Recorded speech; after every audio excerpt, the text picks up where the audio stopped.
Hello everyone, so this video will be very short but it's very important to make because as a person who came to Canada as an international student, I feel like it's my duty and responsibility to support my fellow international students. I know that I don't have many subscribers and probably this video will not be seen by many people, but still I want to raise my voice and still want to raise my concern. And I request each and every one of you who are watching this video to raise your voice and support our fellow international students because it's very important that we support each other. So there were 10 colleges in Quebec which were suspended by Ministry of Education of Quebec. So those colleges, they might be involved in some activities which were not in alliance with the Education Ministry of Quebec. So they suspended all those colleges. So they were not allowed to send any PPR to the international students. So what happened after some time, that government said whoever have already applied to those colleges, that those colleges should send PPR to those students. So those students were already studying online and they were already paying fees to the colleges. So students were paying huge fees to those colleges. They have their GIC account,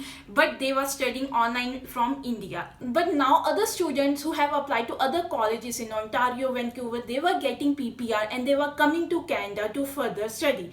But those students who applied to those 10 Quebec colleges, they were not getting any PPR or any visa to come to Canada for study. Now they are paying those huge fees. They have already taken loan. So how they are paying these fees? Their families are paying their fees. They can't come to Canada to work to pay their own fees. They are still in India. They don't know what will happen, where this thing will go. There is so much lack of communication between IRCC, between those colleges with the students. Students are in India, nobody is responding to them. Their future is so uncertain. By seeing those videos, by seeing other videos on YouTube, you can say that students as well as their family members, their parents are so depressed. They want to know where their future stand and they have already paid so much fees. They are still in India. They can't come to Canada.